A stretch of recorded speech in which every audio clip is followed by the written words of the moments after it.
Alam mo kung ano ang isang ugaling dapat mawala. Yung pangmamaliit sa mga nagsisimula pa lang.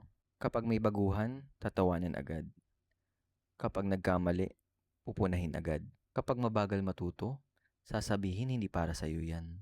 Minsan pa nga sasabihan ka ng, basic lang yan, hindi mo pa alam. Pero ang tanong, hindi ka rin ba naging beginner? Hindi ka rin ba minsang nalito, nagkamali, kinabahan, at nagtanong ng mga bagay na alam na ng iba?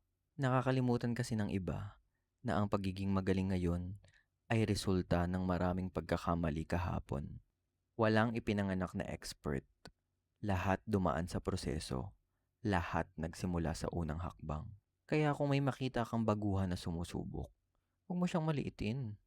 Baka balang araw higitan ka pa niyan. Kasi ang tunay na sukatan ng galing ay hindi kung gaano karami ang alam mo. Kung hindi, kung paano mo tratuhin ang mga taong nagsisimula pa lang. Ganon.